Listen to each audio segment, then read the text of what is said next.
நீங்க ஒரு பைக் வாங்கணும்னு சொன்னா ஷோரூம்ல போய் தானே வாங்குவீங்க. ஒன்னு நேரடியா பணம் கட்டி வாங்குவீங்க, இல்லைன்னா இஎம்ஐ ஆப்ஷன்ல போவீங்க. பிளிப்கார்ட், அமேசான் போன்ற நிறுவனங்கள்ல பைக்கை வாங்க முடியாது. அந்த வாய்ப்பை ஐயோ நம்ம கையில 4.5 லட்சம் இல்லாம போச்சு, நம்ம ஒரு முதலாளியாக கூடிய வாய்ப்பை நம்ம தவற விட்டுவேமேன்னு நாமளே ஒரு கணம், தம்பி 1.5 லட்சம் ரூபாய் பைக் வாங்கணும்னு ஆசைப்படுறியா, நீ வா, உனக்கு நான் வழி சொல்றேன். அந்த முதல் 5 பேரும் ஆளுக்கு ஒரு பைக் எடுத்துட்டானா, மாப்பிள்ள உனக்கு காருடா, 2 லட்சம் ரூபாய் மதிப்புள்ள கார் வேணாலும் வாங்கிக்கோ, எப்ப கார் நிறுத்த வீட்டுல இடம் இல்லைன்னா. இதுதாங்க அந்த இளைஞர்களுக்கு நிஷாத் அகமது விரித்த வலை. அதோட விட்டானா கிடையாது. அரசியல், புலனாய்வு, சினிமா, ஆன்மீகம், இலக்கியம், மருத்துவம், வணிகம், மோசடி என எல்லா தகவல்களுடன் தமிழகத்தின் மையப்பகுதியில் இருந்து மாதம் இருமுறை வெளியாகும் நம் அங்குசம் இதழ் உங்கள் இல்லம் தேடி வர ஆண்டு சந்தா ரூபாய் 500 மட்டுமே. தொடர்பு எண் 9488884025. அங்குசம் செய்தி, மக்களுக்கான செய்தி. அங்குசம் நேயர்களுக்கு வணக்கம். புதுச்சேரியில அது ஒரு பிரபலமான நட்சத்திர ஹோட்டல். தமிழகத்தினுடைய முன்னணி நகைச்சுவை செலிபிரிட்டிகளாக கொண்டாடப்படக்கூடிய மதுரை முத்து, அன்னபாரதி, அறந்தாங்கி நிஷா, ஈரோடு மகேஷ் போன்றவர்கள் அந்த நட்சத்திர ஹோட்டல்ல அப்படி மினுமினுப்பான உடையோட வலம் வராங்க. அந்த மொத்த நிகழ்வுமே ரொம்ப குதூகலமா போகுது. வந்திருந்தவர்கள் எல்லாம் வயிறு குலுங்க சிரிக்கிறாங்க. பலரும் அந்த பிரபலங்களோட செல்ஃபி எடுக்கிறாங்க, கை குலுக்குறாங்க. அவர்களை கூட்டிட்டு வந்த ஒரு குரூப் நல்ல ஹைடெக்கான டிப்டாப் உடையில ஆண்களும் பெண்களும் அந்த கூட்டத்தை வழி நடத்துறாங்க. அதுல ஹீரோ மாதிரி இருக்கிறவரு அந்த கூட்டத்தை பார்த்து ஒரு கேள்வி எழுப்புறாரு. நீங்க கடைசி வரைக்கும் தொழிலாளியாகவே இருக்க போறீங்களா, இல்ல முதலாளியாக போறீங்களா அப்படிங்கிறத 2ல 1 நீங்க முடிவு பண்ணீங்கன்னு சொல்லிட்டு அந்த முடிவெடுக்கிற உரிமைய வந்திருந்த பார்வையாளர்கள்ட்டையே விடுறாரு. என்ன முடிவு எடுத்திருப்பாங்கன்னு நினைக்கிறீங்க? யாராவது கடைசி வரைக்கும் தொழிலாளியாவே வாழ்ந்து சாகணும்னு எந்த முட்டாளாவது முடிவெடுப்பானா? அந்த கூட்டத்துல பங்கேற்ற எல்லோருமே முதலாளி ஆகணும் அப்படிங்கிற அந்த பெரு விருப்பத்தோட வீட்டுக்கு கிளம்பி போறாங்க. இதோட காட்சி முடியுது. புதுச்சேரியில பழைய கலெக்டர் ஆபீஸ் பக்கத்துல நல்ல பிரைமான ஏரியாவில் ஒரு வணிக வளாகத்துல கடந்த ஏப்ரல் 3ஆம் தேதி புதுச்சேரியினுடைய சைபர் கிரைம் போலீசார் ஒரு டீம் அந்த ஹைடெக்கான அலுவலகத்துக்குள்ளார நுழையிறாங்க. உள்ள அலுவலகத்தை சோதனையிடுறாங்க. அலுவலகத்துல பணிபுரிந்த ஊழியர்கள்ட்ட விசாரணை நடத்துறாங்க. அங்கிருந்து கட்டுக்கட்டாக கணக்கில் வராத பணங்களை கண்டறிகிறார்கள். வருவாய்த்துறைக்கு தகவல் சொல்றாங்க, அடுத்து அமலாக்கத்துறைக்கும் தகவல் சொல்றாங்க. ஏன்னா அந்த கார்ப்பரேட் ஸ்டைல்ல அமைக்கப்பட்ட அந்த நிறுவனம் என்ன தொழில் செய்யறாங்க, இவ்வளவு பணம் எப்படி வந்தது அப்படிங்கிறதுக்கு அங்க ஆய்வுக்கு போன போலீசாரால் கண்டுபிடிக்க முடியல. ஏப்ரல் 6ஆம் தேதி அமலாக்கத்துறையினுடைய சென்னை பிரிவு இணை இயக்குனர் நளினி ரவிகிருஷ்ணன் தலைமையிலான அந்த அமலாக்கத்துறை போலீசார் ஒரு 8 மணி நேர அந்த சோதனையை நடத்தி லேப்டாப், ஹார்ட் டிஸ்க், பென்டிரைவ் போன்ற அந்த டிஜிட்டல் ஆவணங்களை அவர்கள் கைப்பற்றுறாங்க. அந்த நிறுவனத்தினுடைய 10 வங்கி கணக்குகளை கண்டறிந்து முடக்குறாங்க. புதுச்சேரி சைபர் கிரைம் போலீசாராலையும் அமலாக்கத்துறை போலீசாராலையும் சோதனைக்கு உள்ளாக்கப்பட்ட அந்த நிறுவனமும் அந்த கும்பலும் வேறு யாரும் கிடையாது. நாம் முதல்ல சொன்ன அந்த நகைச்சுவை செலிபிரிட்டிகளை வைத்து நட்சத்திர ஹோட்டலில் அந்த கூட்டங்களை நடத்திய அந்த கும்பல் தான் இந்த மோசடி புகார்ல சிக்கி இருக்கு. அப்படி என்ன மோசடி செஞ்சிட்டாங்க? அந்த மோசடி நிறுவனத்தோட பேரு கோ ஃப்ரீ சைக்கிள். அதாவது இன்னைக்கு உலகமே சுற்றுச்சூழல் பாதிப்பால, பருவநிலை மாற்றங்களால பெரிதும் பாதிப்புக்குள்ளாகி வரக்கூடிய இந்த நிலையில பெட்ரோல், டீசல் போன்ற சுற்றுச்சூழலுக்கு மாசு ஏற்படுத்தக்கூடிய வாகனங்களுக்கு மாற்றாக எலக்ட்ரானிக் வாகனங்கள் அப்படிங்கிறது முன்னணிக்கு வந்திருக்கிற காலம். அதற்கு அடுத்தபடியாக அந்த ஈவின்னு சொல்லக்கூடிய அந்த மாசில்லா வாகனங்கள்ல கூட சில பிரச்சனைகள் இருக்கு. உங்களுடைய உடலும் ஆரோக்கியமாக இருக்கணும்னா நீங்க பொது போக்குவரத்துக்கு சைக்கிளை பயன்படுத்துங்க, அது சுற்றுச்சூழலுக்கும் நல்லது, உடம்புக்கும் நல்லதுங்கிற ஒரு பிரச்சாரம் உலகளவுல நிகழ்த்தப்பட்டு வருது. இந்த பிரச்சாரத்தை இவர்கள் கையில் எடுத்திருக்கிறார்கள். கோ ஃப்ரீ சைக்கிள் கம்பெனிங்கிறது இந்தியாவுல முன்னணி சைக்கிள் நிறுவனங்களுக்கு நாங்கள் சைக்கிள்களை சப்ளை செய்யறோம், எங்களுடைய கம்பெனி சூரத்துல இயங்கிட்டு இருக்கு அப்படின்னு அவர்கள் அந்த விளம்பரத்தை செய்யறாங்க. மற்ற சைக்கிள் கம்பெனி மாதிரி எங்களுடைய கம்பெனி கிடையாது, நாங்க நேரடியாக வாடிக்கையாளர்களுக்கே எங்களுடைய சைக்கிள்களை நாங்க கொண்டு போறோம். பெரிய அளவுக்கு நாங்க அந்த பிரான்சைஸ் மேல நம்பிக்கை கிடையாது. நீங்களே எங்களுடைய கம்பெனியினுடைய பங்குதாரராக மாறுவதற்கான வாய்ப்பை உங்களுக்கு நாங்க வழங்குறோம். அந்த வகையில 50 சைக்கிள்களுடைய விலை 4,50,000 லட்சத்தை எங்க கையில நீங்க கொடுங்க. மாசம் 52,250 ரூபாய் உங்க கையில மாசம் ஆனா கொடுத்துருவோம். இந்த மாதிரி 9 மாசத்துக்கு நாங்க கொடுத்துட்டோம்னா நீ கொடுத்த அந்த 4,50,000 லட்சம் உனக்கே திரும்ப வந்துடும். 9 மாதம் கழித்து நீ மொத்தமா கொடுத்த அந்த 4,50,000 லட்சத்தையும் நாங்க திருப்பி கொடுத்துருவோம். அதோட கிடையாது, ஏதோ 4,50,000 லட்சம் உன்கிட்ட வாங்கணும், அந்த 4,50,000 லட்சத்தோட அந்த பெனிஃபிட்ஸோட திருப்பி 9 மாசத்துல கொடுத்துட்டோங்கிறதோட நம்ம பந்தம் முடிய போறது கிடையாது. வாழ்நாள் முழுக்க நீ என்னோட பார்ட்னர் தான் அப்படின்னு அந்த நிறுவனத்தின் சார்புல ஒரு வசிய பேச்ச பேசி இருக்கிறாங்க. அந்த நட்சத்திர ஹோட்டல்ல நீங்களும் முதலாளி ஆகலாம், எத்தனை வருஷத்துக்கு தான் தொழிலாளியாகவே இருப்பீங்க அப்படின்னு சொல்லி ஒரு கேள்வி எழுப்பி, எங்களிடம் இது போன்ற ஒரு திட்டம் இருக்கு, இந்த வாய்ப்பை பயன்படுத்தி கொண்டு நீங்க முதலாளி ஆகுங்கன்னு அந்த வசிய பேச்சில் மயங்கி வீழ்ந்தவர்கள் இன்னைக்கு பணத்தையும் கூடவே மன நிம்மதியையும் இழந்து நிற்கிறார்கள்.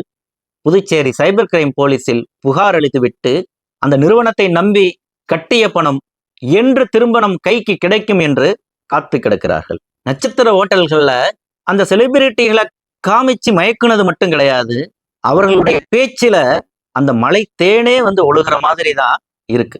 அது ஏதோ நீ முன்னேறுவதற்கான வாய்ப்பை நான் வழங்குகிறேன் அப்படிங்கிற அளவுல மட்டும் கிடையாது, அதுக்கு ஒரு விளக்கம் கொடுக்குறான் பாருங்க. நம்மளுடைய சந்தோஷத்துல 2 விதமான சந்தோஷம் இருக்குங்க.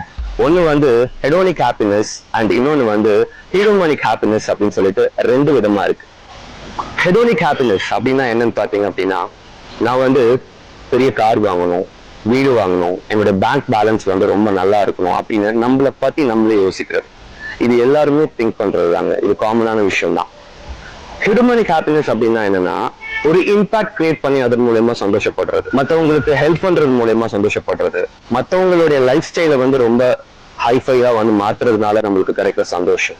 ஸோ மற்றவங்களுக்காக நிறைய விஷயங்களை யோசிக்கிறோம் இல்லையா, இதுக்கு பேர் தான் ஹியூமனிக் ஹாப்பினஸ் அப்படின்னு சொல்லுவாங்க. இந்த ஹியூமனிக் ஹாப்பினஸ் மற்றவங்களை வளர்க்கறது மூலயமா நம்மளும் வளர்றோம் இல்லையா, நம்ம காரு வீடு வாசல் வாங்கி செட்டில் ஆகுறோம் இல்லையா. அப்ப என்ன ஆகும், இந்த ஹெடோனிக் ஹாப்பினஸ் இந்த ஹியூமனிக் ஹாப்பினஸோட பை ப்ராடக்டா மாறிடும். ஸோ அப்போ அதன் மூலம் நம்மளால ஒரு பெரிய இம்பாக்டையும் கிரியேட் பண்ண முடியும், நம்மளுடைய வெல்த்தையும் பில்ட் பண்ணிக்க முடியும். எங்கேயோ கேட்ட மாதிரி இருக்கா? நியோமேக்ஸ் கதையில அள்ளிவிட்ட அதே ஸ்ட்ராட்டஜி தான். அப்ப இந்த மாதிரி தான் மட்டும் கிடையாது, தன்னை போல பலரையும் இன்புற வைக்கணுங்கிற ஒரு நோக்கத்துல இழுத்து விட்டாங்க. தான் பேர்ல ஒரு 4,50,000 லட்சம், பொண்டாட்டி பேர்ல ஒரு 4,50,000 லட்சம், மச்சினம் பேர்ல ஒரு 4,50,000 லட்சம், மச்சினம் பொண்டாட்டி பேர்ல ஒரு 4 லட்சம்னு ஒரு குடும்பம் மட்டுமே 36 லட்சம் ரூபாய்க்கு நாங்க முதலீடு போட்டுட்டு இருக்கிற நகையெல்லாம் நாங்க அடமானம் வச்சுட்டு, இருக்கிற வீட்டையும் அடமானம் வச்சுட்டு இன்னைக்கு நாங்க நடுத்தெருவுல நிக்கிறோம் அப்படின்னு சொல்லி புலம்புறாங்க. இது போல ஒரு 1000 பேருக்கு மேல இவர்கள் இந்த வசூல் வேட்டையை நடத்தி இருப்பார்கள் அப்படின்னு சைபர் கிரைம் போலீசார் தரப்புல தெரிவிக்கிறாங்க.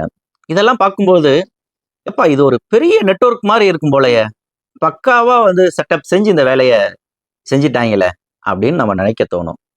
அதுதான் இல்லை, ஒரே ஒரு வெப்சைட், அந்த வெப்சைட்ல ஒரு 4 போட்டோ, சோசியல் மீடியான்னு சொல்லக்கூடிய ஃபேஸ்புக்கு, ட்விட்டரு, இன்ஸ்டாகிராமு எல்லாத்திலேயுமே கோ ஃப்ரீ சைக்கிள் அப்படின்னு டைப் பண்ணீங்கன்னா அவர்களுடைய அந்த அதிகாரப்பூர்வ பக்கங்கள் வரும். அதுல ஏகப்பட்ட ப்ரொமோஷன்கள், ஏகப்பட்ட விளம்பரங்கள், எல்லாத்திலேயுமே அந்த ஒரே நபர் தான் பேசுறாரு. அவர் யாரு? கோ ஃப்ரீ சைக்கிள் நிறுவனத்தினுடைய சவுத் ரீஜனல் ஆபரேஷன் ஹெட் தான். பேரு அஜய் முருகன். நல்ல ஆஜானு பாகவா அவரோட அந்த கவர்ச்சிகரமான முகத்தையும் பேச்சையும் காட்டியே ஆளை மயக்கி இருக்கிறாப்புல அஜய் முருகன். அந்த அஜய் முருகன் பேசுற பேச்சை கேட்டு பாருங்க. பேசி முடிச்ச உடனேயே ஐயோ நம்ம கையில 4,50,000 லட்சம் இல்லாம போச்சு, நம்ம ஒரு முதலாளியாகக்கூடிய வாய்ப்பை நம்ம தவற விட்டுவோமேன்னு நாமளே ஒரு கணம் தடுமாறத்தான் வச்சிருவாப்புல. பக்கா டேலண்டியா. அடுத்தது அந்த நிறுவனத்தினுடைய உரிமையாளர்னு சொல்லக்கூடிய நிஷாத் அகமது. அந்த நிஷாத் அகமதை போட்டோல மட்டும்தான் பார்க்க முடியுது. அவர் நிறைய அவார்டு வாங்கின மாதிரி பல்வேறு புகைப்படங்களை அவர்களுடைய இணையதளத்துல பதிவிட்டிருக்காங்க. முக்கியமா இவர்கள் கையாண்ட தந்திரம் ரொம்ப கவனிக்கத்தக்கது. மதுரை முத்து போன்ற செலிபிரிட்டிகளை கூட்டிட்டு நட்சத்திர ஹோட்டல்ல கூட்டம் நடத்தினதுங்கிறது ஒரு வகை. அவர்களுடைய வெப்சைட்ல நீங்க போய் பாத்தீங்கன்னா டைம்ஸ் ஆஃப் இந்தியாவில இருந்து, பிசினஸ் டைம்ஸ்ல இருந்து, இந்த மாதிரி இந்தியாவுடைய முன்னணி பத்திரிகைகள்ல எங்களுடைய செய்தி பிரசுரமாகி இருக்குன்னு சொல்லிட்டு ஒரு 2-3 செய்திகளை போட்டிருக்கிறாங்க. அதை பார்த்தாலே தெரிஞ்சிடும் அது பக்கா கிராபிக்ஸ்னு. எந்த தேதியில எந்த எடிஷன்ல பப்ளிஷ் ஆனதுங்கிற எந்த விவரமுமே இருக்காது. அந்த லே அவுட்டை பார்த்தாலே ரெகுலரா பத்திரிகை வாசிக்கிறவங்களுக்கு இது பத்திரிகை லே அவுட் கிடையாது, ஏதோ ஜில்பான்ஸ் வேலை காமிச்சிருக்காங்கன்னு தெரிஞ்சிடும். ஆனா அதை காட்டியே இவங்க தங்களுடைய பிம்பத்தை கட்டி அமைச்சிருக்கிறாங்க.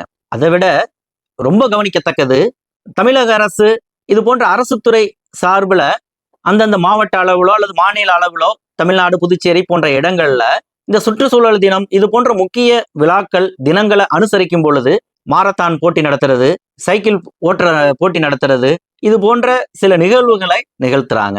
அது போன்ற அந்த சைக்கிளிங் தொடர்பான அந்த சில குழுக்கள் சில வேலைகள்ல நாங்களும் இருக்கிறோம் அப்படிங்கிற மாதிரி இவங்க காமிச்சுக்கிட்டு அந்த நிகழ்வுகளுடைய ஸ்பான்சர்களாக சில லட்சங்களை கொடுத்துக்கிட்டு அந்த முன்னணி நபர்களோட, அரசியல் கட்சி பிரமுகர்களோட, அரசு அதிகாரிகளோட சேர்ந்து நிக்கிற மாதிரி சில போட்டோஸை எடுத்துக்கிட்டு அதையும் இவர்களுடைய விளம்பரத்துக்கு பயன்படுத்தி இருக்கிறாங்க. அத அஜய் முருகன் ரொம்ப பெருமையாவே சொல்றாரு அவருடைய வீடியோவில். நீங்க எங்க வெப்சைட்டை போய் பாருங்க, எல்லாமே இருக்கும் அப்படின்னு அதை குறிப்பிடுறாரு. கொஞ்சம் யோசிங்க. கோஃப்ரீ சைக்கிள்ங்கிறது ஒரு சைக்கிள் கம்பெனின்னு சொல்றாங்க. எப்ப அந்த சைக்கிள் கம்பெனி எங்க தான் இருக்குது? சூரத்துல இருக்குன்னு சொல்றாங்க. சரி, சூரத்துல இருக்கட்டும், எங்கேயே இருக்கட்டும், அந்த கம்பெனின்னு இருந்தா அதுல ஒரு 10 பேராவது வேலை செய்ய மாட்டானா? அதனுடைய ப்ரொடக்ஷன் யூனிட்னு ஒண்ணு இருக்கவே இருக்காதா? இல்ல வெளிநாடுகள்ல இருந்து இறக்குமதி பண்ணி அதை அசம்பிள் பண்ணி ஸ்டிக்கர் ஒட்டுற வேலையாவது செய்வாங்களா மாட்டாங்களா? அந்த மாதிரி உற்பத்தி சார்ந்த எந்த ஒரு புகைப்படமும் அந்த இணையதளத்தில் பதிவேற்றப்படலை. சரி, இந்தியா முழுவதும் முன்னணி சைக்கிள் நிறுவனங்களுக்கு நாங்க தான் சைக்கிள்களை சப்ளை பண்ணிட்டு இருக்கோம்னு சொல்றாங்களே, அந்த மாதிரி சப்ளையர்ஸ் ஒரு 4 பேர்த்தோட ப்ரொஃபைலாவது அதுல இருக்குதா அப்படின்னு பார்த்தா அதுவும் கிடையாது. சரி, அதையும் விட்டு தொலை, நான் காசு கொடுத்து சைக்கிள் வாங்கணும்னு நினைக்கிறேன், அதை பர்ச்சேஸ் பண்ணணும்னு நினைக்கிறேன், அந்த சைக்கிளுடைய மாடலாவது ஒரு 10-15 மாடல் இருக்குதா அப்படின்னா அந்த அளவும் கிடையாது. வெறும் 3 மாடல், அந்த ஒரே முகம், அதை வச்சுதான் இவ்வளவு பில்டப்பை கொடுத்துருக்குறாங்க. எந்த நிறுவனம் தயாரித்த சைக்கிளோ தெரியாது. அதுல கோஃப்ரீன்னு சொல்லி 4 ஸ்டிக்கரை ரெடி பண்ணி அந்த ஸ்டிக்கரை ஒட்டி அந்த ஸ்டிக்கரை ஃபோக்கஸ் பண்ணி பக்காவா உலக தரத்துல இசையமைப்போட, ஒளியமைப்போட, காட்சியமைப்போட வீடியோக்களை தயாரிச்சு அதிலே அசத்திருக்காயா அந்த அஜய் முருகன். அப்ப மீடியாவுக்கு காட்டுறது ஒரே முகம், அது அஜய் முருகனுடைய ஒற்றை முகம். பின்னணியில யார் இருக்கா அதெல்லாம் யாருமே யோசிக்கல. அப்ப இந்த பின்னணியில தான் புதுச்சேரியில நான் முன்னரே சொன்ன மாதிரி அந்த பழைய ஆட்சியர் அலுவலகம் பக்கத்துல இருக்கக்கூடிய அந்த அலுவலகத்தை கார்ப்பரேட் அளவுல நிறுவி அங்க 10 பேரை வேலைக்கு போட்டு இந்த பிசினஸ அவங்க தொடங்கி இருக்கிறாங்க. அதாவது MLM பாணியிலான இந்த பிசினஸ். இப்ப இந்த மோசடி எப்படி வெளியில வந்திருக்குதுன்னா, அதே கம்பெனில வர்த்தக மேலாளரா வேலை செஞ்ச அம்பிகா துரைராஜன் அப்படிங்கிறவங்களுக்கு அவங்களுக்கே சந்தேகம் வந்துருச்சு. எப்ப நம்ம பல பேர்கிட்ட 4.5 லட்சம் காசை வாங்கிட்டு இருக்கிறோமே, நம்ம கம்பெனியை நம்பி பலரும் நம்பிக்கையோட காசை கொடுத்துட்டு இருக்கிறாங்களே, இப்ப நம்ம சொன்ன மாதிரி தான் சைக்கிள் கம்பெனி உண்மையிலே வச்சிருக்காங்களா இல்லையா, அப்படி ஒரு ஃபேக்டரி இருக்கிற மாதிரியே தெரியலையே அப்படின்னு அவங்களுக்கு சந்தேகம் வருது. அந்த அஜய் முருகன்ட்ட கேட்குறாங்க, சரியான பதில் வரல. சந்தேகப்பட்டு அந்த வாட்ஸ்அப் குழுவிலேயே ஒரு குண்டை தூக்கி போடுறாங்க, இவங்க மேல எனக்கு பெருசா நம்பிக்கை இல்லை அப்படின்னு. உடனே அவங்கள குரூப்ல இருந்து தூக்கி விட்டுட்டு போயிடுறாங்க. அதன் பிறகுதான் அவங்க கிட்ட இருக்கக்கூடிய ஆதாரங்களை வைத்து புதுச்சேரி சைபர் கிரைம் போலீஸ்ல அவங்க புகார் அளிக்கிறாங்க. அந்த புகாரை எடுத்து தான் புதுச்சேரி சைபர் கிரைம் போலீசார் அந்த அதிரடி ரெய்டையும் அந்த அதிரடி நடவடிக்கையும் எடுத்திருக்கிறாங்க. அவருடைய புகாரின் அடிப்படையில அந்த கோஃப்ரீ சைக்கிள் நிறுவனத்தினுடைய உரிமையாளர் என்று சொல்லப்படுகிற நிஷாத் அகமது, இக்பால் பாட்ஷா, அஜய் முருகன், கிருஷ்ணகுமார் உள்ளிட்ட அந்த 4 பேருக்கு எதிராக வழக்கு பதிவு செய்து தலைமறைவான இந்த 4 பேரையும் புதுச்சேரி போலீசார் வலை வீசி தேடிட்டு வராங்க. இன்னும் அந்த 4 பேரும் வலையில சிக்கல. விஷயம் இதோட முடிஞ்சிருச்சுன்னு எந்திரிச்சு போயிடாதீங்க. சிறப்பான தரமான சம்பவங்களை இனிமேதான் பார்க்க போறேன். தமிழகத்துல சதுரங்க வேட்டைன்னு 1000 படம் எடுத்தாலும் இந்த பேராசைக்கு பலியாகி நிம்மதியை இழந்து நடுத்தெருவுக்கு வர நம்ம மக்களை திருத்த முடியாதுன்னே சொல்லலாம் போல. ஒரு வகையில அந்த சதுரங்க வேட்டை திரைப்படத்துக்கு சாவே இல்லை. அது வாழ்நாள் காவியமா வாழும் போல. அப்படிப்பட்ட சக்தி ஒருத்தருக்கு கிடைக்கும் போது அவரை எந்த கொம்பனாலையும் அசைக்க முடியாது. அவருடைய வளர்ச்சியை யாராலையும் தடுத்து நிறுத்த முடியாது. சக்கரவர்த்தியா வாழலாம்.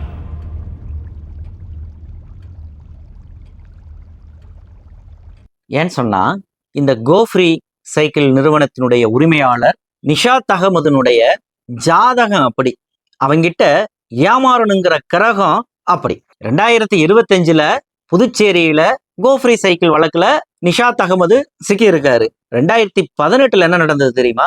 கேரளாவுல இதே போல MLM பாணியில பலர்கிட்ட வசூல் வேட்டையை நடத்தி வகையா சிக்கி தப்பிச்சு வந்த கும்பல் தான் ஒரு 7 ஆண்டு இடைவெளியில அடுத்த வேட்டைய தொடங்கி இருக்கு. சேம் சதுரங்க வேட்டை பாணியில 2018 கேரளாவுல இவங்க நடத்தின அந்த மன்னாரன் கம்பெனிக்கு பேரு லிங்க்லைன் கம்பெனி. அது என்னப்பா லிங்க்லைன்? Online booking சர்வீஸா. நீங்க ஒரு பைக் வாங்கணும்னு சொன்னா ஷோரூம்ல போய் தானே வாங்குவீங்க. ஒன்று நேரடியா பணம் கட்டி வாங்குவீங்க, இல்லைன்னா EMI ஆப்ஷன்ல போவீங்க. பிளிப்கார்ட், அமேசான் போன்ற நிறுவனங்கள்ல பைக்கை வாங்க முடியாது. அந்த வாய்ப்பை நாங்க உங்களுக்கு தாரோம், எங்க கிட்ட வாங்க. ஷோரூம் போனீங்கன்னா உங்களுக்கு எக்ஸ்ட்ரா பெனிஃபிட்ஸ்னு ஒண்ணுமே கிடையாது. டேங்க் கவர் ஃப்ரீம்பா, ஹெல்மெட் ஃப்ரீம்பா, அவ்வளவுதான். சைடு ஸ்டாண்டு கூட நம்ம காசு போட்டு தான் அதை வச்சுக்கணும். அப்படி இருக்கிற சூழல்ல என்கிட்ட ஆன்லைன்ல பைக்கை புக் பண்ணு, அவன் தராத ஆஃபரை நான் கொடுக்குறேன். இதுதான் லிங்க்லைன் கம்பெனியினுடைய பிசினஸ். அதோட விட்டானா கிடையாது.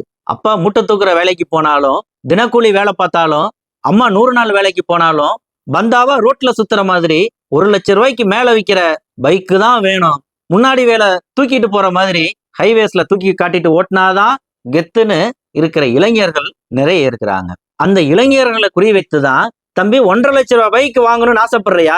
நீ வா, உனக்கு நான் வழி சொல்றேன். வெறும் 11,000 ரூபாய் மட்டும் என்கிட்ட கட்டு, உனக்கு 1.5 லட்சம் ரூபாய் பைக் நான் தாரேன். எவன் போகாம இருப்பான்னு நினைக்கிறீங்க? அது ஒரு கூட்டம் போகுது. இந்த லிங்க் லைன்ல ஸ்டார்டிங்கே 1 லட்சம் ரூபாய்க்கு மேல இருக்கக்கூடிய பைக்குகளை தான் ஆன்லைன்ல நீங்க புக் பண்ண முடியும். இது ஒரு முதல் ஆப். ரெண்டாவது, 11,000 ரூபாய் கட்டி நீங்க முதல்ல மெம்பர்ஷிப் ஆகணும். இது 2வது விஷயம். அடுத்தது, நீ ஒரு ஆளு குறைஞ்சது 5 பேத்த ஒன்ன மாதிரியே உள்ள கொண்டு வந்துடணும். இது MLM டைப்ல. சரி, இது கூட பரவாயில்ல, நம்மள மாதிரி இன்னொரு 5 பேர் பயன்பெறட்டும், வரட்டும். ஒருத்தனையும் கூட்டிட்டு வரையா?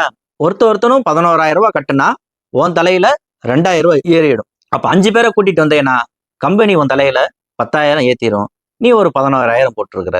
இந்த காசை வச்சு ஒரு பைசா செலவு இல்லாம நீ நினைக்கிற ஷோரூம்ல நீ பைக் எடுத்துட்டு ஓட்டலாம். இதுதாங்க அந்த இளைஞர்களுக்கு லிங்க்லைன் கம்பெனியினுடைய நிஷாத் அகமது விரித்த வலை. பலர் விழுகிறாங்க. அதோட விட்டாங்களா? நீ கொண்டு வந்த அந்த 5 பேரும் அவன் இன்னொரு 5 பேர்த்த சேர்த்து அவன் இந்த பைக் வாங்குற மாதிரி புக் பண்ணிட்டானா. அதாவது ஒரு ஆள் நீ உள்ள வர, 5 பேரை கொண்டு வர, 5 பேரை கொண்டு வந்தவன நீ பைக் எடுத்துக்கலாம். இது ஒண்ணு.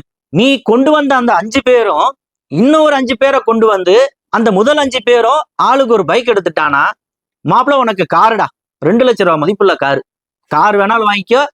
எப்ப கார் நிறுத்த வீட்டுல இடம் இல்லைன்னா 2 லட்சம் ரூபாய் காசை வாங்கி பீரோல வச்சுக்கோ. இதாங்க நம்ம நிஷாத் அகமது கொடுத்த ஆஃபர்.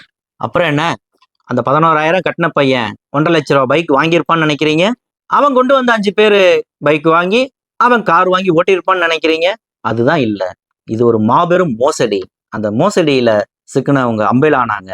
வழக்குல கைதாகி சிறைக்கு போய் வழக்கை எதிர்கொண்டு அண்ணன் அகமது நிஷாத் அப்படியே பாண்டிச்சேரிக்கு படையெடுத்து வந்திருக்கிறாரு. த கோஃப்ரி சைக்கிள் அப்படிங்கிற பேர்ல குறைஞ்சது எப்படியும் ஒரு 40-50 கோடி ரூபாய்க்கு மேல ஆட்டையை போட்டாரு. இன்னும் பெருசா இந்த புகார் வெளியில வரல. சைபர் கிரைம் போலீசார் ஒரு 1000 பேர்கிட்ட வசூலிச்சிருப்பாங்கன்னு ஒரு அப்ராக்சிமேட்டா சொல்றாங்க. பாதிக்கப்பட்டவர்கள் இன்னும் வெளிப்படையா வந்தாதான் இந்த மோசடியினுடைய பரிமாணம் முழுமையாக நமக்கே தெரிய வரும். முக்கியமா அகமது நிஷாத்தை போலீசார் சுற்றி வளைத்து கைது செய்யும் பொழுதுதான், அவனது வாக்குமூலத்தில் இருந்துதான் பல கதைகள் வெளிவர காத்திருக்குது. நாமும் தொடர்ந்து பேசுவோம். நன்றி.